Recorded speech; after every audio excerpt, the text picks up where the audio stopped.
अवधूत चिंतन श्री गुरुदेव दत्त श्री स्वामी समर्थ श्री स्वामी समर्थ. स्वामी भक्तांनो नमस्कार. आज आपण एक असा मंत्र ऐकणार आहोत जो केवळ शब्द नसून ब्रह्मांड नायक श्री स्वामी समर्थांची कृपा आहे. या मंत्रात इतकी ताकद आहे की तो ऐकतानाच आपल्या जीवनात सकारात्मक बदल सुरू होतात. मन अस्वस्थ असेल, आर्थिक अडचणी असतील, हातात पैसा टिकत नसेल तर हा मंत्र तुमच्यासाठीच आहे. हा मंत्र श्रद्धेने ऐकला आणि मनापासून जपला तर तुमच्या जीवनात अशी उन्नती होईल जी तुम्ही कधी स्वप्नातसुद्धा पाहिली नसेल. हे केवळ एक साधं जप नाही, हा मंत्र आहे आपल्या स्वामी समर्थांचा, ज्यांनी हजारो भक्तांच्या जीवनात चमत्कार घडवले आहेत. आजपासून दररोज सकाळी किंवा रात्री शांततेत या मंत्राचा जप करा आणि पहा कसा तुमचा मार्ग मोकळा होतोय. विश्वास ठेवा, कारण जिथे श्रद्धा असते तिथे स्वामी समर्थ स्वतः पाऊल टाकतात आणि एकदा त्यांनी तुमच्यावर कृपा केली तर काहीही अशक्य उरत नाही. स्वामी भक्तांनो, आज जो मंत्र तुम्ही ऐकणार आहात तो केवळ शब्दाचा समूह नाही, तो आहे श्री स्वामी समर्थांचा थेट आशीर्वाद. जर तुम्ही हा मंत्र खऱ्या मनाने, श्रद्धेने आणि एकाग्रतेने ऐकला तर तुमच्या जीवनात गरजेपेक्षा जास्त समाधान, संपत्ती आणि शांती स्वामी समर्थ देतील, यात शंका नाही. अनेक भक्तांनी या मंत्राच्या प्रभावाने गरिबीतून शुभतेकडे वाटचाल केली. अनेकांच्या इच्छा पूर्ण झाल्या. घरात समाधान, प्रेम आणि आर्थिक स्थैर्य नांदू लागलं. हा मंत्र म्हणजे संकटात अडकलेल्या जीवासाठी आशेचा प्रकाश आहे. स्वामी समर्थांनी अनेकांना संकटामधून बाहेर काढलं आहे आणि आजही ते आपल्या भक्तांची काळजी घेतात. फक्त एक गोष्ट लागते, खरा विश्वास. जिथे विश्वास असतो तिथे स्वामींचं बळ नेहमीच साथ देतं. म्हणूनच भक्तांनो, जर तुम्हालाही आयुष्य सुखद, समाधानी आणि आनंददायी जगायचं असेल तर हा मंत्र शेवटपर्यंत ऐका आणि आपल्या मनात श्रद्धेचा दीप प्रज्वलित करा. स्वामी भक्तांनो, आज आपण जो मंत्र ऐकणार आहोत तो श्री स्वामी समर्थांचा एक अद्भुत आणि अत्यंत शक्तिशाली मंत्र आहे.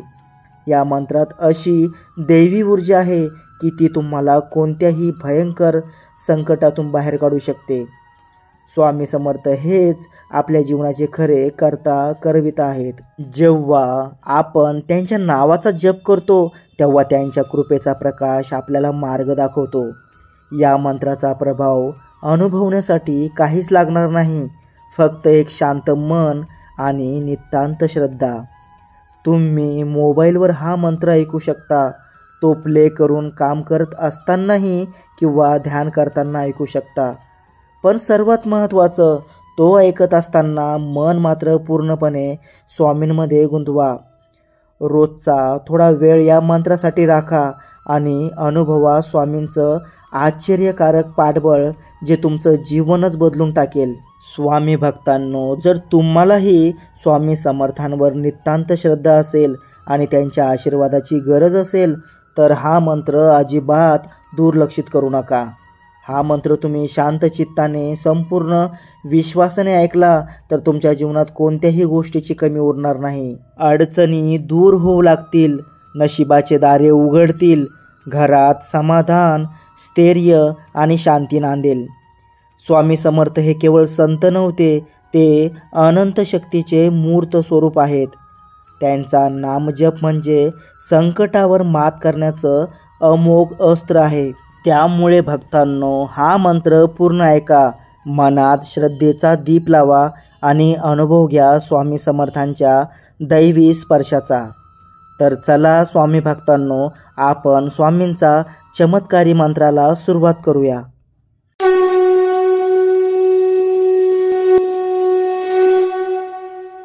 ओम श्री अनंत शक्ती सूत्रधाराय श्री स्वामी समर्थाय नमः.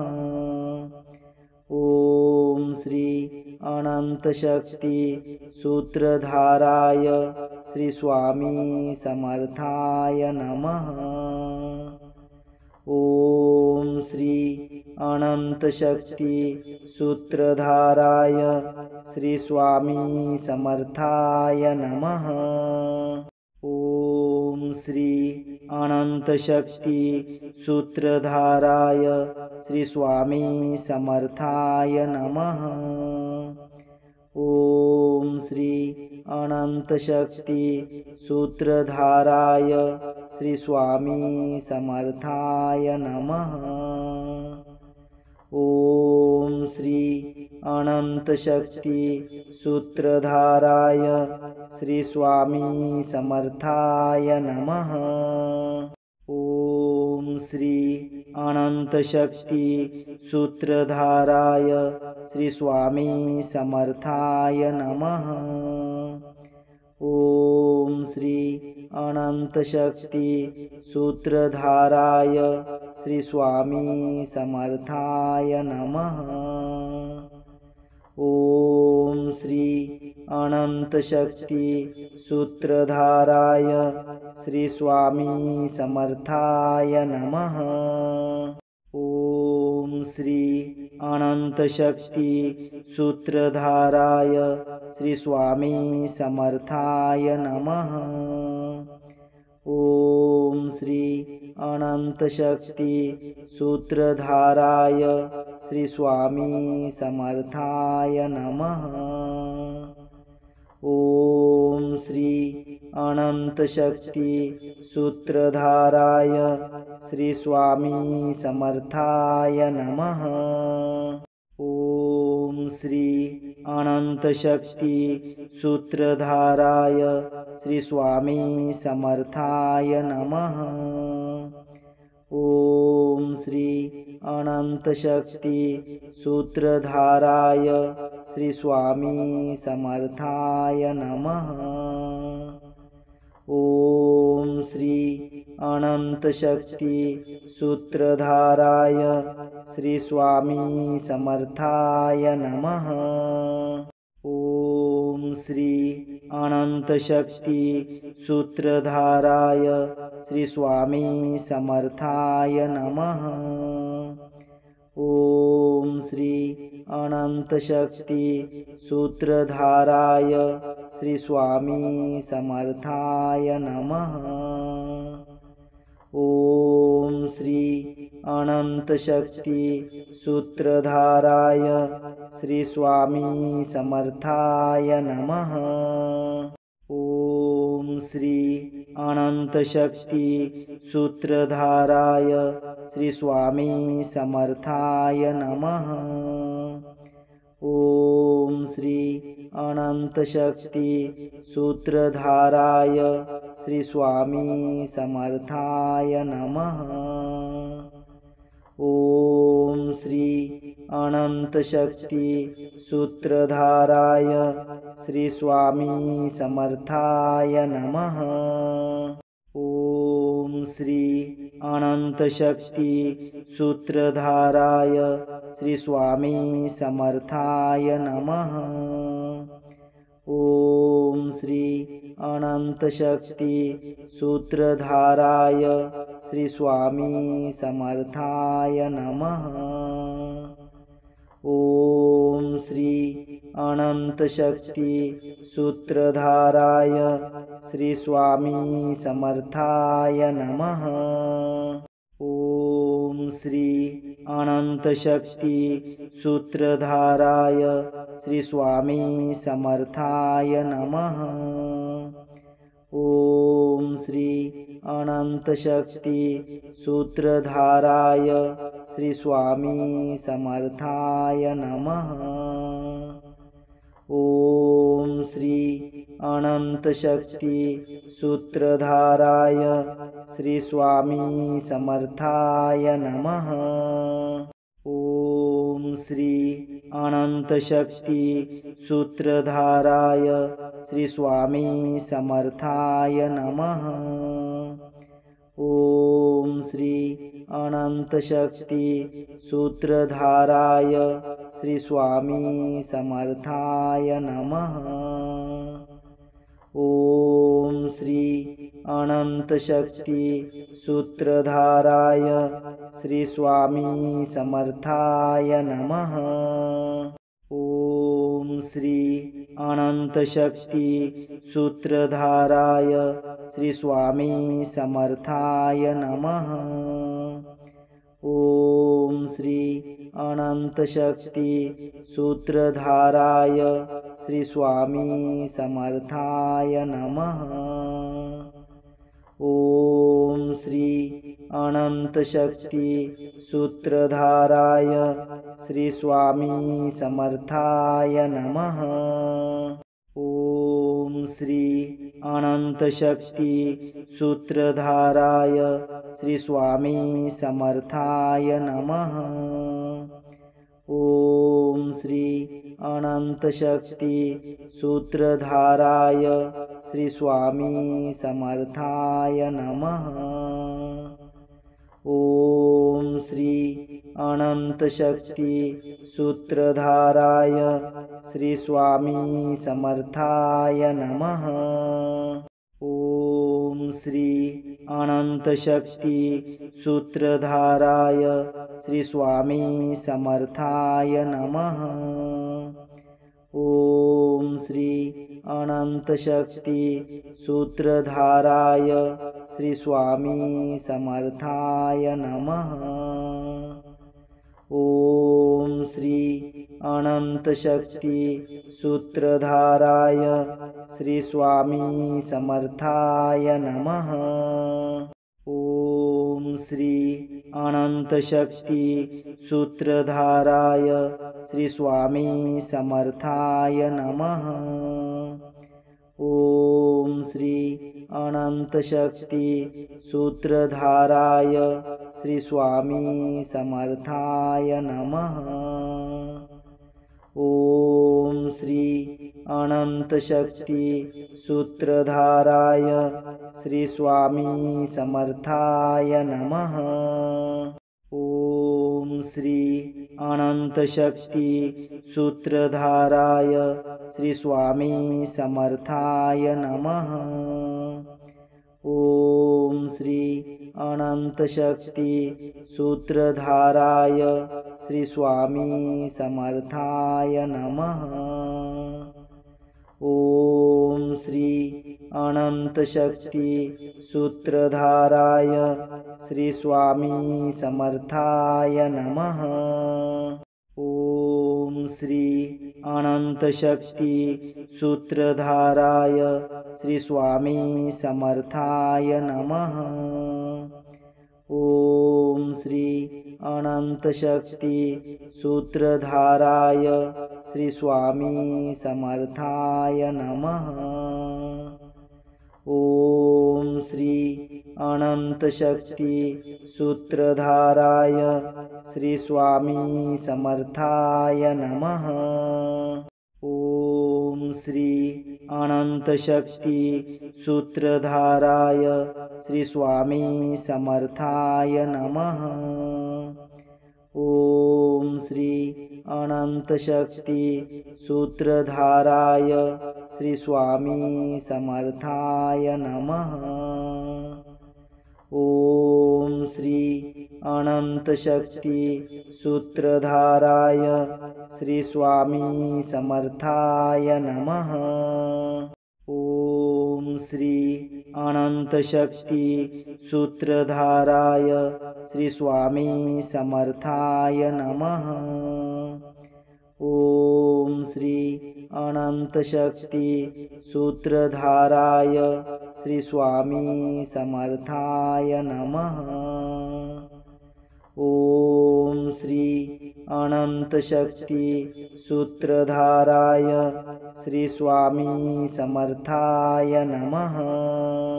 ओम श्री अनंत शक्ति सूत्रधाराय श्री स्वामी समर्थाय नमः।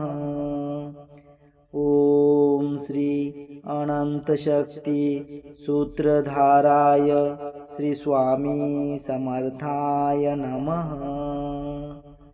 ओम श्री अनंतशक्ती सूत्रधाराय श्री स्वामी समर्थाय नमः।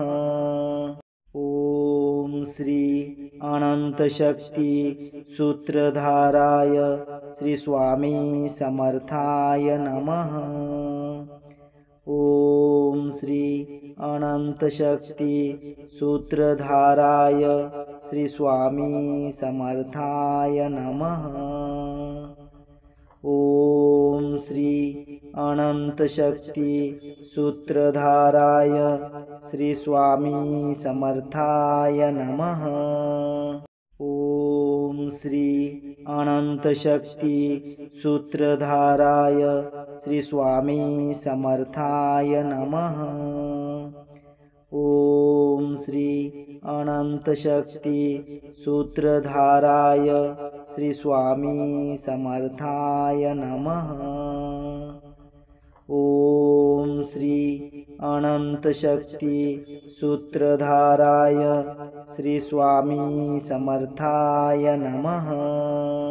ओम श्री अनंतशक्ती सूत्रधाराय श्री स्वामी समर्थाय नमः। ओम श्री अनंतशक्ती सूत्रधाराय श्री स्वामी समर्थाय नमः।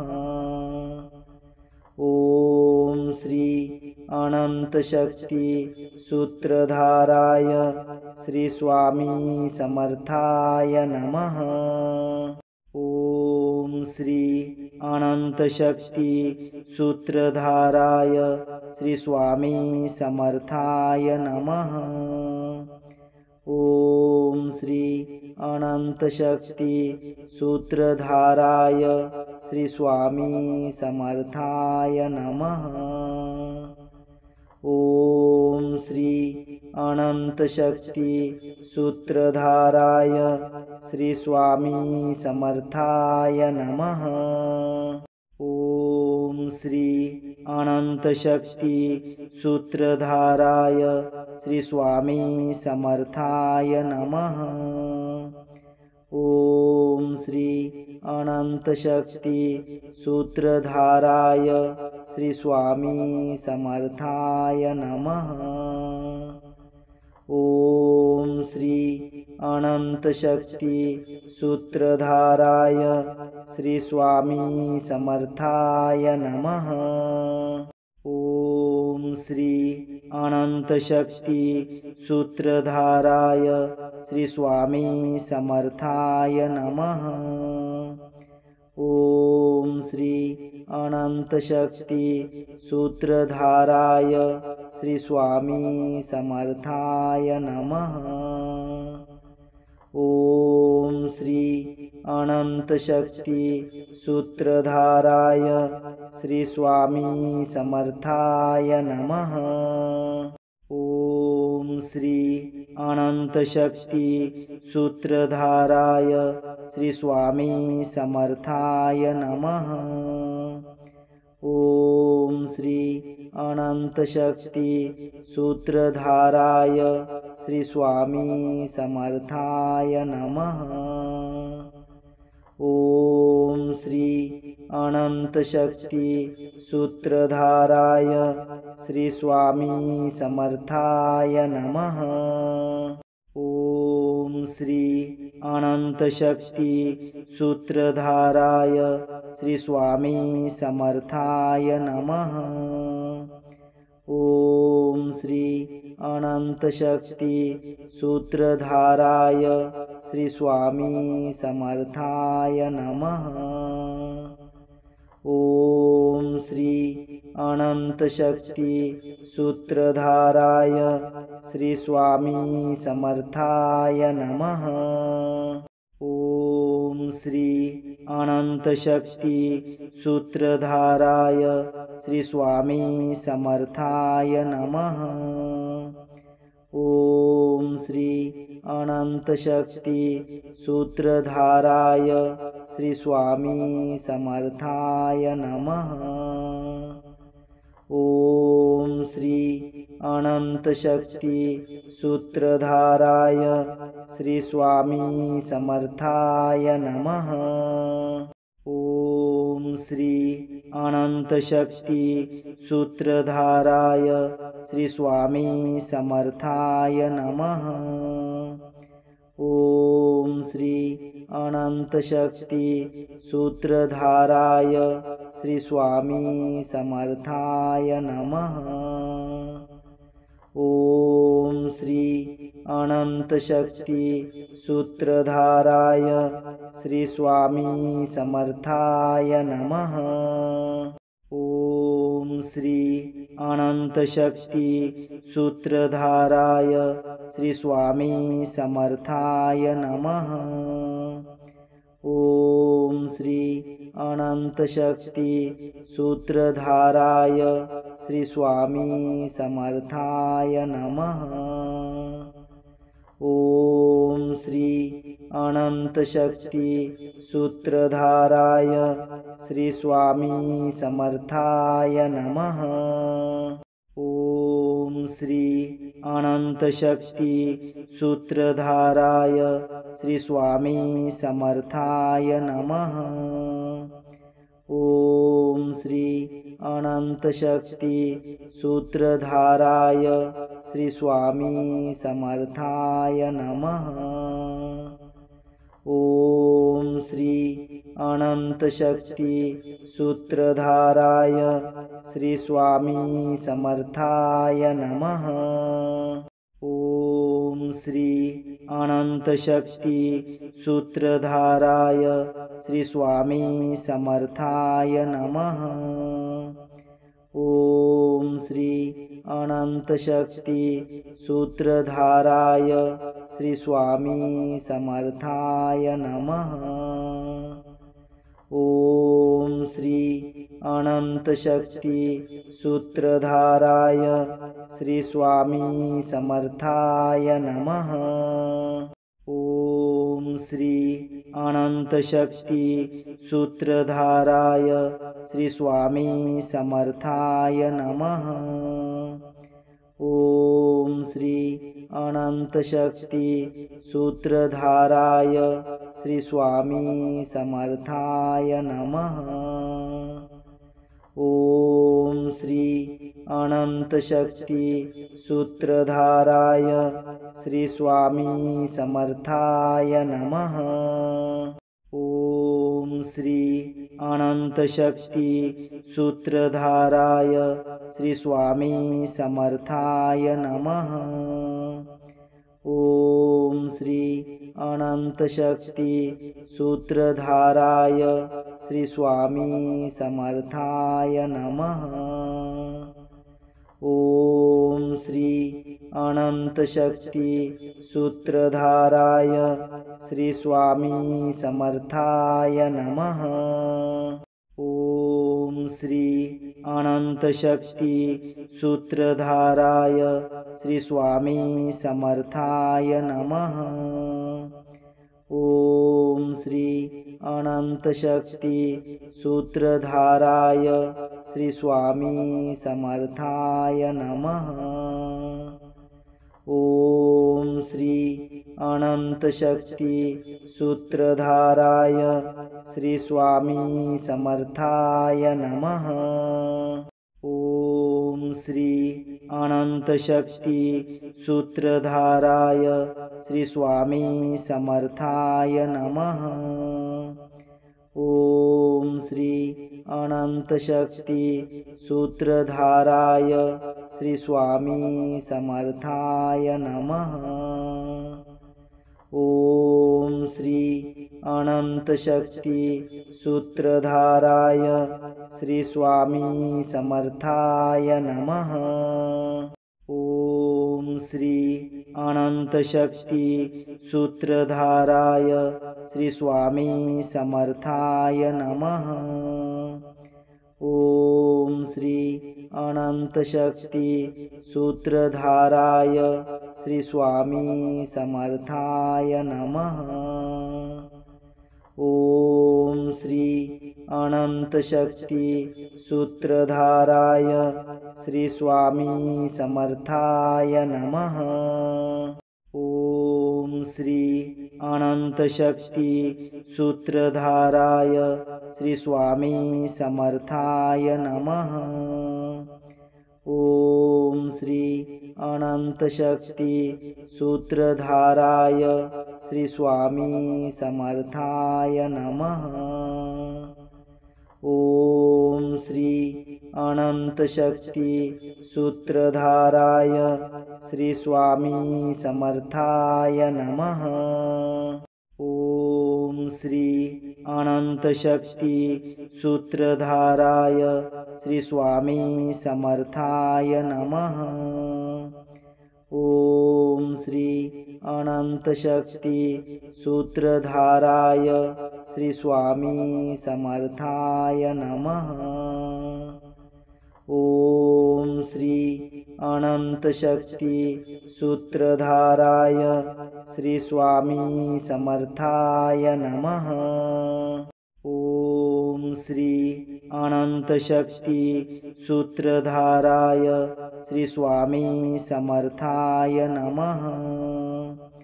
ओम श्री अनंतशक्ती सूत्रधाराय श्री स्वामी समर्थाय नमः।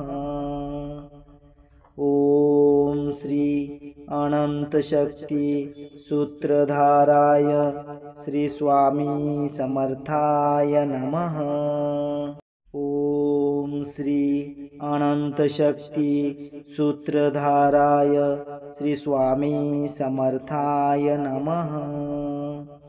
ओम श्री अनंतशक्ती सूत्रधाराय श्री स्वामी समर्थाय नमः। ओम श्री अनंतशक्ती सूत्रधाराय श्री स्वामी समर्थाय नमः।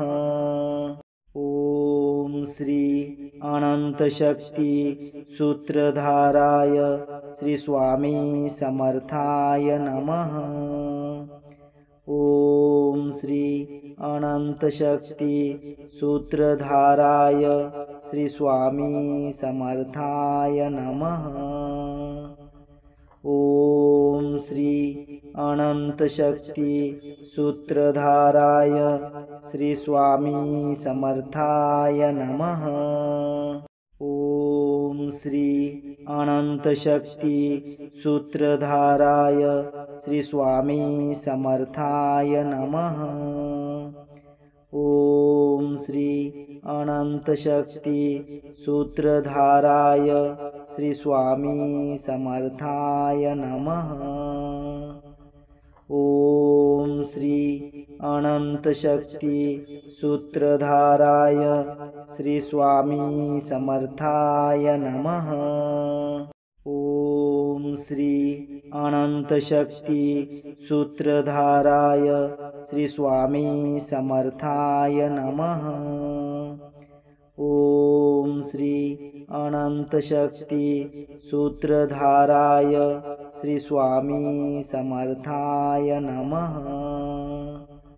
ओम श्री अनंतशक्ती सूत्रधाराय श्री स्वामी समर्थाय नमः। ओम श्री अनंतशक्ती सूत्रधाराय श्री स्वामी समर्थाय नमः। ओम श्री अनंतशक्ती सूत्रधाराय श्री स्वामी समर्थाय नमः। ओम श्री अनंतशक्ती सूत्रधाराय श्री स्वामी समर्थाय नमः। ओम श्री अनंतशक्ती सूत्रधाराय श्री स्वामी समर्थाय नमः। ओम श्री अनंतशक्ती सूत्रधाराय श्री स्वामी समर्थाय नमः।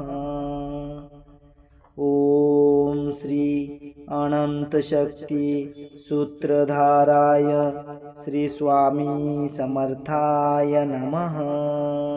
ओम श्री अनंतशक्ती सूत्रधाराय श्री स्वामी समर्थाय नमः। ओम श्री अनंतशक्ती सूत्रधाराय श्री स्वामी समर्थाय नमः। ओम श्री अनंतशक्ती सूत्रधाराय श्री स्वामी समर्थाय नमः। ओम श्री अनंतशक्ती सूत्रधाराय श्री स्वामी समर्थाय नमः। ओम श्री अनंतशक्ती सूत्रधाराय श्री स्वामी समर्थाय नमः।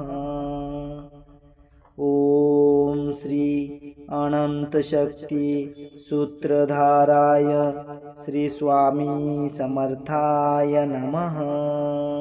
ओम श्री अनंतशक्ती सूत्रधाराय श्री स्वामी समर्थाय नमः। ओम श्री अनंतशक्ती सूत्रधाराय श्री स्वामी समर्थाय नमः। ओम श्री अनंतशक्ती सूत्रधाराय श्री स्वामी समर्थाय नमः। ओम श्री अनंतशक्ती सूत्रधाराय श्री स्वामी समर्थाय नमः। ओम श्री अनंतशक्ती सूत्रधाराय श्री स्वामी समर्थाय नमः। ओम श्री अनंतशक्ती सूत्रधाराय श्री स्वामी समर्थाय नमः। ओम श्री अनंतशक्ती सूत्रधाराय श्री स्वामी समर्थाय नमः। ओम श्री अनंतशक्ती सूत्रधाराय श्री स्वामी समर्थाय नमः। ओम श्री अनंतशक्ती सूत्रधाराय श्री स्वामी समर्थाय नमः। ओम श्री अनंतशक्ती सूत्रधाराय श्री स्वामी समर्थाय नमः।